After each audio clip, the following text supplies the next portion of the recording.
Assalamualaikum warahmatullahi wabarakatuh. Saya Zilfa Agustina Munawar dan rekan-rekan saya Salwa Dwi Lidena, Bibin Arifin, dan Muhammad Sahrul akan mempresentasikan tugas mata kuliah Arsitektur Komputer mengenai sistem BAS. Penghubung bagi keseluruhan komponen komputer dalam menjalankan tugasnya. Komponen komputer memiliki beberapa perangkat seperti CPU, memori, dan perangkat I/O. Transfer data antar komponen komputer, data atau program yang tersimpan dalam memori dapat diakses dan dieksekusi CPU melalui perantara bus.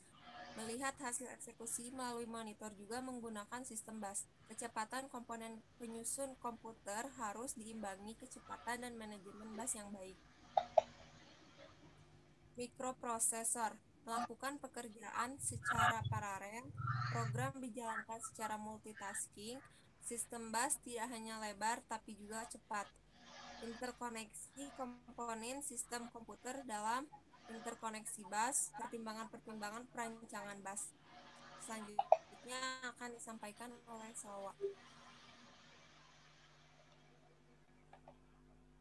Slide selanjutnya, Kang.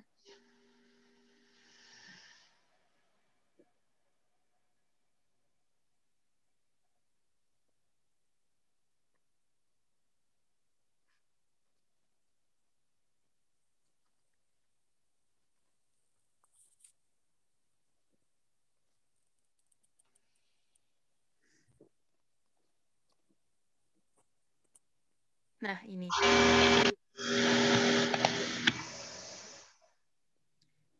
Yaitu kumpulan lintasan atau saluran berbagai modul CPU, memori, dan I/O. Struktur interkoneksi bergantung pada jenis data dan karakteristik pertukaran data. Selanjutnya, memori. Memori pada umumnya termasuk jenis data. Memori terdiri atas N-word memori dengan panjang yang sama, masing-masing word diberi alamat numerik yang unik, seperti 0, 1, 2, sampai N sekian. Nomor 1, word dapat dibaca maupun ditulis pada memori dengan kontrol read dan write. Lokasi bagi operasi dispesifikasikan oleh sebuah alamat. Modul I/O, operasi modul I/O adalah pertukaran data dari dan ke dalam komputer.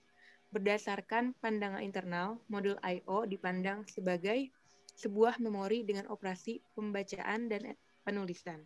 Seperti telah dijelaskan pada bab 6 bahwa modul I/O dapat mengontrol lebih dari sebuah perangkat periferal. Modul I/O juga dapat mengirimkan sinyal interrupt. Selanjutnya akan disampaikan oleh Kang Syahrul. CPU berbagai pengolahan dan eksekusi data berdasarkan rutin program yang diberikan padanya. CPU mengendalikan seluruh sistem komputer sehingga sebagai konsekuensinya memiliki koneksi ke seluruh modul yang menjadi bagian sistem komputer. Untuk bagian salurannya terdapat pada gambar di sini.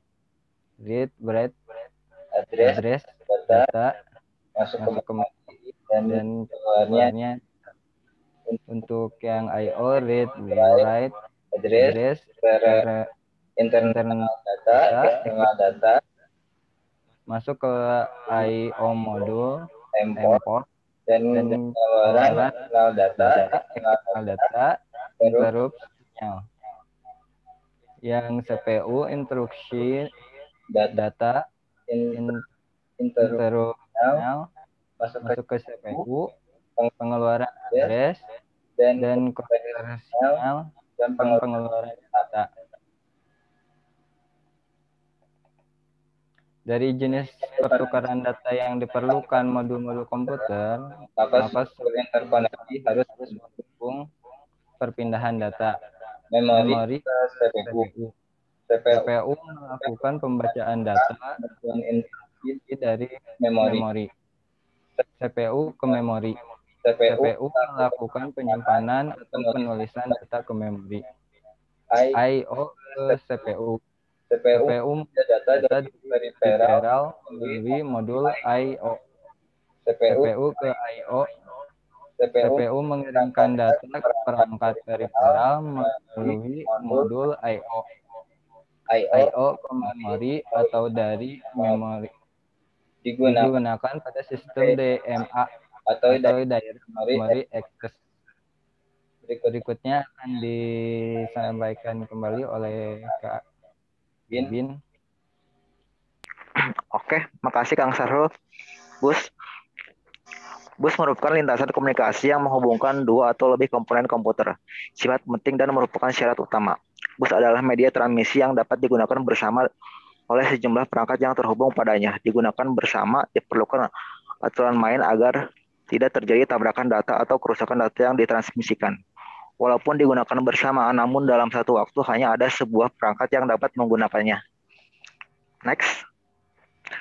Sebuah bus biasanya terdiri atas beberapa saluran. Misalnya, sebagai contoh, bus data terdiri dari 8 saluran, sehingga dalam suatu waktu dapat mentransfer data 8 bit. Secara umum, fungsi saluran bus dikategorikan dalam 3 bagian. Misalkan saluran data, saluran alamat, saluran kontrol.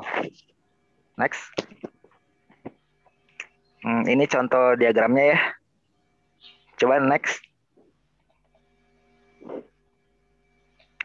Lintasan bagi perpindahan data antar modul. Secara kolektif, lintasan ini disebut bus data. Umumnya jumlah saluran terkait dalam panjang Word, misalkan 8, 16, atau 32 saluran. Tujuannya agar mentransfer Word dalam sekali waktu. Jumlah saluran dalam bus data dikatakan lebar bus dengan satuan bit, misal lebar bus 16 bit. Next. Digunakan untuk mengontrol bus data, bus alamat, dan seluruh modul yang ada. Karena bus data dan bus alamat digunakan oleh semua komponen, maka diperlukan suatu mekanisme kerja yang dikontrol melalui bus kontrol ini. Misalkan sinyal-sinyal kontrol terdiri atas sinyal pewaktuan, sinyal-sinyal perintah. Next. Oke, jadi kesimpulannya,